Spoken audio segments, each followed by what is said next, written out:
రెండు రాష్ట్రాల సంబంధాలు కొనసాగాలని, రెండు రాష్ట్రాల అభివృద్ధి పదం వైపు నడవాలని, ఆంధ్రప్రదేశ్లో ఏర్పడబోయే ప్రభుత్వము ఆ రాష్ట్ర ముఖ్యమంత్రితో తెలంగాణ ముఖ్యమంత్రిగా సత్సంబంధాలతో సమస్యలన్నింటినీ కూడా పరిష్కరించుకొని కలిసికట్టుగా నడిచి రెండు రాష్ట్రాలు అభివృద్ధి పదం వైపు నడిపించే విధంగా ఒకరికి ఒకరు సహకరించుకొని ముందుకు వెళ్ళాలని ఆకాంక్షించిన, అదేవిధంగా తెలంగాణ రాష్ట్ర ప్రభుత్వం తరఫున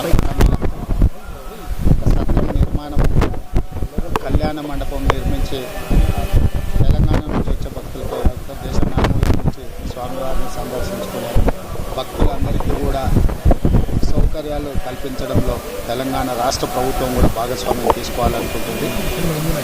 ఈ ఫలితాల ప్రక్రియ ముగిసిన తర్వాత తప్పకుండా తెలంగాణ రాష్ట్ర ప్రభుత్వం తరఫున నిర్మాణానికి అవకాశం ఉంటే కళ్యాణ మండపం నిర్మించి స్వామివారి సేవ కొనసాగించాలని రాష్ట్ర ప్రభుత్వం భావిస్తుంది. తప్పకుండా తొందరలోనే ఆంధ్రప్రదేశ్ ముఖ్యమంత్రిని కలిసి విజ్ఞప్తి చేసి ఇక్కడ స్వామివారి సేవలో తెలంగాణ రాష్ట్ర ప్రభుత్వం కూడా భాగస్వామ్యం తీసుకోవాలని కోరుకుంటున్నాం.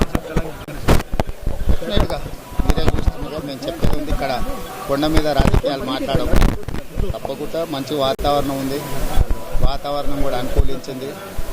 గత సంవత్సరం కరువు వచ్చిన, తాగునీటి సమస్య ఉన్న సమస్యలను అధిగమించి మంచి ఋతుపవనం, మంచి కాలం అవుతున్నది.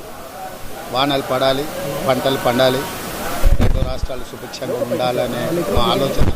ప్రకృతి కూడా సహకరిస్తుంది. తప్పకుండా పాలకుల మనసులో ఎలాంటి ఆలోచనలు లేనప్పుడు స్వామివారు ఆలోచన కలిగించి తప్పకుండా ఆ ప్రాంత రైతులకు సహాయం చేసే విధంగా వానలు పడి పంటలు పండుతాయి. మా ప్రభుత్వ కార్యాచరణ కూడా ప్రధానంగా రైతాంగాన్ని ఆదుకొని దేశం యొక్క సంపదను పెంచాలనేది మా ఆలోచన. ఆ విధంగా సాగాలని మా ప్రభుత్వం భావిస్తుంది.